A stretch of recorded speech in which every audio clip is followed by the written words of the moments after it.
Hello friends, welcome to my channel. तो friends, आज की वीडियो में हम एक बैटरी चार्जर पावर सप्लाई बनाने वाले हैं।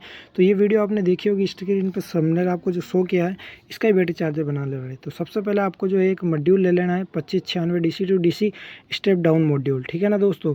ये मॉड्यूल आपको मार्केट में 80-90 रुपये मिल जाएगा। आप ऑनलाइन परचेस कर सकते हैं, ऑनलाइन प्राइस चेक कर लीजिएगा। तो सबसे पहले हम जो है यहाँ पे एक ट्रांसफार्मर ले रहे हैं 12012 3 एम्पियर का। इसको 2 स्क्रू की मदद से हम जो है यहाँ पे इस लकड़ी पे होल्ड कर देंगे, जिससे कि ये जो आसानी से और मजबूती से लग जाए। ठीक है दोस्तों, कुछ इस प्रकार से आपको स्क्रू कसकर इसको जो है होल्ड कर देना है। और यहाँ पे इनपुट है और ट्रांसफार्मर का आउटपुट ये देख सकते हैं आप 12012।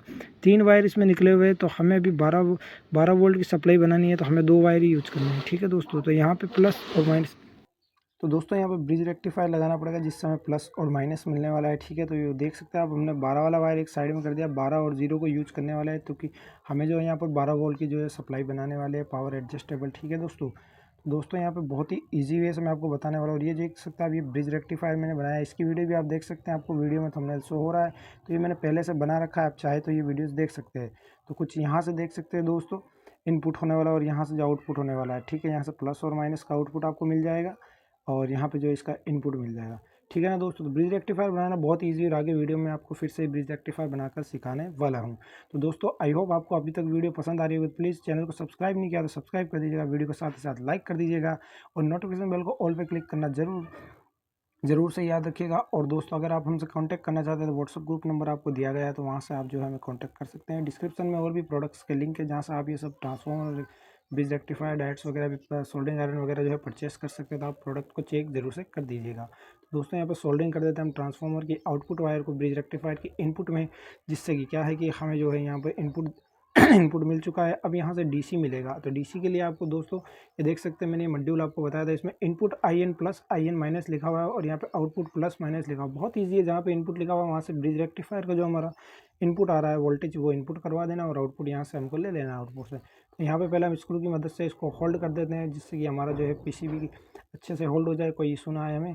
और इस प्रोजेक्ट को बनाना बहुत ईजी है दोस्तों। आप चाहे तो अपने कॉलेज स्कूल में जो है एज ए प्रोजेक्ट के तौर पे आप इसको बना सकते हैं। ज़्यादा महंगा भी नहीं पड़ने वाला दोस्तों। अगर आपको कोई सजेशन देना हो दोस्तों, कोई वीडियो के रिगार्डिंग, तो आप जो है हमें सजेशन दे सकते हैं। आगे कोई भी टॉपिक पे वीडियो चाह रहे हैं तो आप इजीली हमसे कमेंट करके पूछ सकते हैं। ठीक है दोस्तों, तो यहाँ पे हमने प्लस का इनपुट इसको दे दिया और अब जो है माइनस का इनपुट हम यहाँ पे देने वाले हैं। तो यहाँ पे इनपुट देख सकते हैं, एक रेड वायर मैंने प्लस लिया और एक जो है ब्राउन टाइप वायर लिया जो माइनस के लिए यूज किया, जिससे कि हमें जो आसानी हो पहचानने में प्लस माइनस। तो यहाँ पे जो दोस्तों कनेक्शन जो है कंप्लीट हो चुका है। फ्रेंड्स, देख सकते हैं आप, प्लस माइनस हमने यहाँ पे इनपुट लगा दिया। अब आउटपुट के लिए वायर यूज कर ले सकते, देख सकते हैं प्लस के लिए हम प्लस को सोल्डिंग कर रहे हैं। थोड़ा सा थिक वायर यूज कीजिएगा दोस्तों, ताकि आपको एम्पियर जो है बहुत अच्छे से मिले। और एक बात आपको बताना चाह रहा हूँ दोस्तों, इस जो है मॉड्यूल में आप 1.5-2 एम्पियर से ज़्यादा का ट्रांसफार्मर यूज़ मत कीजिएगा। मैंने यहाँ पे लगभग 3 एम्पियर का यूज़ किया है, लेकिन क्या है कि ये मॉड्यूल जो है छोटा है, या तो फिर आप 250 या 300 वाट का जो आपको स्टेप डाउन बक कन्वर्टर आता है वो यूज कीजिएगा, जिससे कि क्या है दोस्तों कि आपका जो है वो ट्रांसफार्मर का आउटपुट भी अच्छे से आपको मिल सके। तो इस मॉड्यूल में आप 1 से 1.5 एम्पियर 2 एम्पियर तक हाईली यूज़ कर सकते हैं। इससे ज़्यादा आप यूज़ मत कीजिएगा, वरना जो ये मॉड्यूल ख़राब हो सकता है। ये प्रीसेट आप देख सकते हैं दोस्तों, इसको घुमाकर जो है आप यहाँ पर वोल्टेज जो है इसका अगर ड्रॉप एंड अप कर सकते हैं, यानी कम ज़्यादा कर सकते हैं। तो आप इससे 1.5 वोल्ट से लगाकर आपका जो आउटपुट है उससे 1-2 वोल्ट कम तक, जो ट्रांसफार्मर का आउटपुट निकला उससे 1-2 वोल्ट कम तक आप जो इसमें ले सकते हैं। ठीक है दोस्तों, तो यहाँ पे आप lead acid, lithium ion, lithium phosphate और 5 volt battery, 3.7 volt battery, mobile battery सब इससे चार्ज कर सकते हैं। तो यहाँ पे देख सकते हैं, ये जो 2 ICs वगैरह जो मॉसफेट वगैरह लगा हुआ है, इस पर हमको हीट सिंक एक्सटर्नल बाहर से लगाना पड़ेगा, क्योंकि ये बहुत ज़्यादा हीट होता है। तो इसको हम जो फेविक्विक स्टंट ग्लू की मदद से लगाएंगे। ये बहुत ज़्यादा हीट होता है, अगर ज़्यादा ही आपको इसका हैवी यूज है तो इस पर आप CPU फैन भी यूज कर सकते हैं दोस्तों। एक बूंद हम लगाएंगे यहाँ पे फेविक्विक की। ठीक है दोस्तों, ध्यान रखिएगा कंपोनेंट्स पे ना लगे अदर, वरना जो कंपोनेंट्स ख़राब हो सकते हैं। तो यहाँ पे जो हमने यहाँ पे देख सकते हैं 220 वोल्ट 230 वोल्ट AC इनपुट के लिए बोर्ड लेकर आ गए हैं, जो कि हमने खुद बनाया था UPS के जो है सॉकेट से। तो यहाँ पे अब इसको ट्रांसफार्मर को इनपुट देते हैं और इसकी वोल्टेज जो है आपको हम चेक करवा देते हैं कि ये जो वोल्टेज किस तरह से दे रहा है। तो यहाँ पे देख सकते हैं ग्रीन लाइट, ये जो है ब्लू लाइट ऑन हो चुकी है, मॉड्यूल हमारा ऑन हो चुका है, पावर सप्लाई ऑन है। अब आपको हम 20 वोल्ट DC पे सेट करके इसका जो आउटपुट वोल्टेज चेक करवाते हैं, क्रोकोडाइल क्लिप को लगाते हैं प्लस माइनस में। आप देख सकते हैं दोस्तों, यहाँ पर 11.82 वोल्ट आ रहा है। ठीक है, तो अब हम एडजस्ट करेंगे, कम और ज़्यादा दोनों ही करके आपको बताएंगे। वीडियो बिल्कुल जेन्युइन है, इसमें कुछ भी फेक नहीं है। तो जो कि दोस्तों आप देख सकते हैं, यहाँ पे हम अगर इसको कस देख सकते हैं आप, अगर इसको क्लॉकवाइज घुमाते हैं तो बढ़ता है, एंटी क्लॉकवाइज घुमाते हैं तो इसका घटता है। ठीक है ना, जैसे आप स्क्रू लूज करते हैं तो वोल्टेज लो होता है, स्क्रू टाइट करते हैं तो वोल्टेज ज़्यादा होता है। किसी भी पेचकस की मदद से कर सकते हैं। ये देख सकते हैं आप 14 वोल्ट गया, 13 वोल्ट गया, 9 वोल्ट, 8 वोल्ट, सब कुछ दोस्तों आपके सामने, कुछ भी फेक वीडियो नहीं है। ये देख सकते हैं 1.5 वोल्ट, 1.2 वोल्ट से नीचे ये नहीं जाएगा।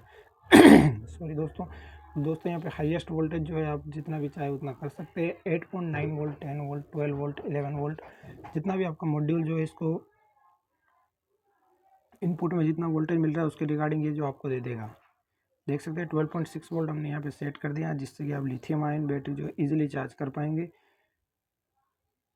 तो यहाँ पे देख सकते हैं दोस्तों, ये हमने लिथियम आयन बैटरी खुद बनाई थी, इसका चार्जर यही बनाया हमने। जबकि इस वीडियो को आपने नहीं देखा है तो इसकी लिंक भी आपको डिस्क्रिप्शन में मिल जाएगी, आप जाकर इस वीडियो को ईजिली देख सकते हैं। तो दोस्तों इस लिथियम आयन बैटरी को हम चार्ज करके बताने वाले हैं। इस चार्जर से आप बहुत सारी लिथियम आयन बैटरीज को चार्ज कर सकते हैं, लेड एसिड को चार्ज कर सकते हैं, लिथियम फास्फेट को चार्ज कर सकते हैं।